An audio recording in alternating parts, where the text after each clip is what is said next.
Governments around the world are speeding up their COVID-19 vaccine programs in light of the global resurgence of the virus. America's chief expert on infectious diseases says new vaccines will be approved in the U.S. soon. India has launched the world's largest campaign, aiming to administer shots to some 300 million people. Hyo-sun with this report. America's top infectious disease expert says the nation is, quote, weeks away from the possible approval of new COVID-19 vaccines.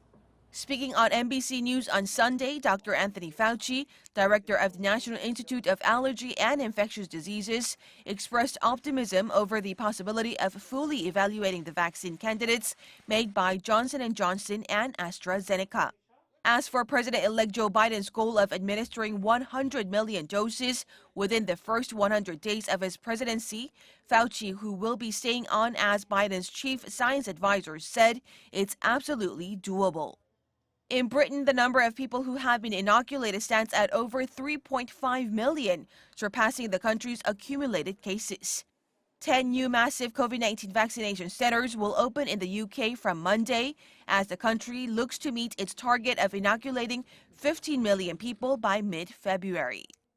Look, we've got this three-point roadmap to make sure that by February the 15th, we've got 15 million people, the highest risk people, 88% of those most at risk of dying as a result of coronavirus. We want them to get their first dose. We then want to increase that by another 17 million by the spring. That would take around 99% of those most at risk would then have had their first dose. And our target is by September to have offered all the adult population a first dose.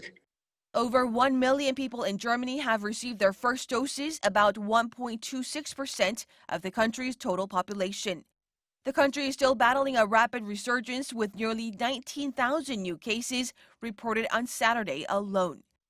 Elsewhere, India has launched the world's largest COVID-19 vaccination campaign. In a few minutes, India will launch the world's biggest vaccination drive. I congratulate all Indian citizens on this occasion. Indian authorities hope to give shots to 300 million people, beginning with medical staff and essential workers. India, which has reported over 10 million COVID-19 cases so far, has given emergency approval for AstraZeneca's India-made shots, as well as the Covaxin vaccine developed by Indian biotech company Bharat Biotech. Hyo-sun, Arirang News.